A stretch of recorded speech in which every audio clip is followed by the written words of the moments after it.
seems like an odd ride when it comes to the cannabis industry. I mean, what made you decide to transition from traditional engineering into cannabis?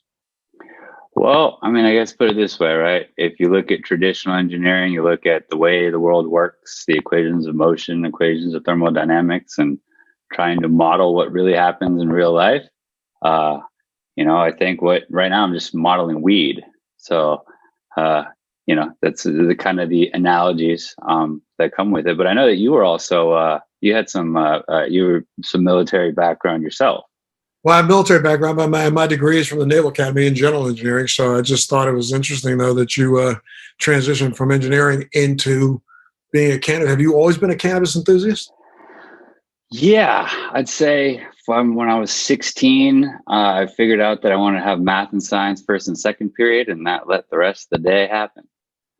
Ah, Um, so yeah, absolutely. right. Okay. So now let's talk about what was your first foray into cannabis?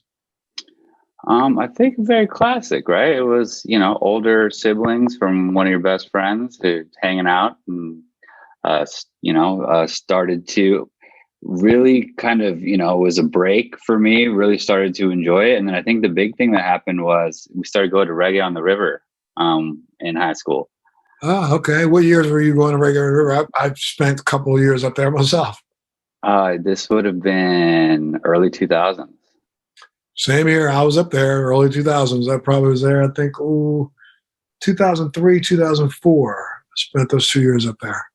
So see, you had a Navy background. You were partying up at Reggae on the River, and now you're in weed too. We got a lot of similarities there. I come absolutely. But what got you into the weed business? Well, after school, I was postdocing for a year, and look, I was working on our nuclear arsenal during the Cold War.